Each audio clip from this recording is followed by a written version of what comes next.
I had my baby in 2016. At that time, I had a diagnosis of autism and I had a misdiagnosis of emotionally unstable personality disorder. After I had my baby, I was told by social services that if I wanted the best for my baby, that I would voluntarily attend a mother and baby unit. I desperately wanted the best start for me and my baby. So I agreed to attend the mother and baby unit, despite knowing that as an autistic person, hospital environments are an absolute minefield, and are not beneficial places at all for myself. But I just really wanted the best for my baby. When I got there, it very much became apparent that they were mental health focused. They didn't really understand autism. They certainly didn't understand autistic motherhood and how that is different from non-autistic motherhood.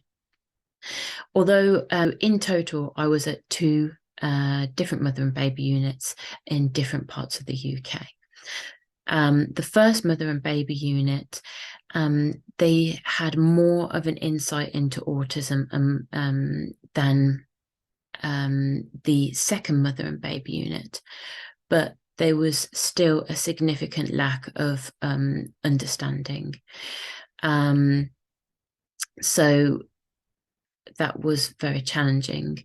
They did identify that my autism was causing some difficulties in the transition from to parenthood, but they just didn't go far enough. No sensory needs assessment was ever conducted in both mother and baby units, despite my sensory differences being the most debilitating aspect of my autism.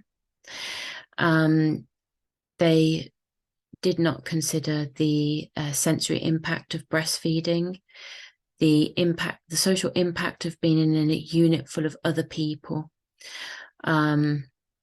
and all the rules and regulations that happen within a mother and baby unit. A lot of your property is taken off you, and you're only allowed it if you request, and you have to hand it back in, and that can be very, very distressing. It's really hard to have a routine there.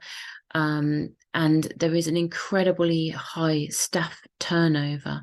So that can be very, very distressing and very difficult to adjust to. The first mother and baby unit, they didn't implement one-to-one supervision, only when I went outside with my baby in the community. And this was really, really difficult. I do not respond very well to one-to-one supervision. It causes crippling anxiety. So subsequently, that meant that I could only go outside in the community with my baby if I had a member of staff with me. And that made me feel really suffocated. And so what happened was I either didn't want to go out into the community, or I wouldn't want to take my baby. And that wasn't because I didn't want to spend time with my baby.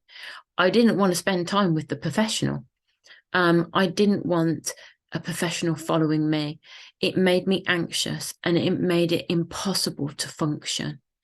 And this was reflected in my records. I was often described as robot and mechanical.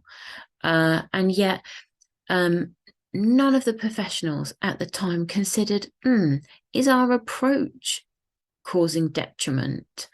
And this is one of the difficulties that I do have. Professionals are too quick to blame autistic people instead of considering whether their approaches can be causing the difficulties. When I went to the second mother and baby unit, it was a completely different story. They were extremely ignorant in relation to autism, and had no understanding of autistic parenting. They just had a complete deficit approach. And despite the first mother and baby unit handing it over to the second, that one-to-one supervision, keep it to a minimum, it's really not beneficial for me. They ignored that advice, and they insisted one-to-one supervision all the time, indoors and outdoors, with my baby. This was incredibly oppressive. And I really, really struggled. It caused so much distress. I was also a breastfeeding mother, and I had to breastfeed my baby being watched by a stranger. I really struggled to do the day-to-day care of my baby because of crippling anxiety, which is a result of being watched by numerous members of staff. Because of the high staff turnover, every hour or every 2 hours, the supervisor would change, and there was a lot of agency staff, so I never really got to know members of staff. It was a constant revolving door. And when you're trying to bond with your baby and you have different staff watching you, doing really intimate things such as breastfeeding, the anxiety is horrendous. And it just ruined every happy moment that new mothers should have with their babies. Yet again, I was blamed, not the professional approach. And this made it increasingly more difficult for me to want to spend time with my baby, because I knew that if I wanted to spend time with my baby, I had to have someone watch me do it. And yet, if there had been a completely different approach, me and my baby would have been inseparable, and it would have been such an enjoyable experience. Reflecting on my time at the mother and baby unit, there was a clear lack of training amongst professionals, particularly around autistic parenting and the interactions of autistic parents with their babies.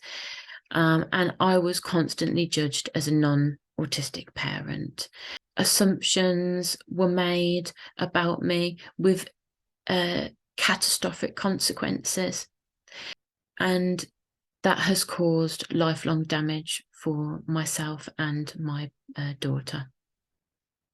We really do need, in this country, better training in relation to autistic parenthood. We need perinatal professionals to understand that pregnancy, birth, and parenthood is different for autistic parents. It's different, not wrong. I certainly wouldn't advocate going into mother and baby units or residential placements as an autistic parent, unless it's supervised by an expert in autism and parenting. Thank you for listening.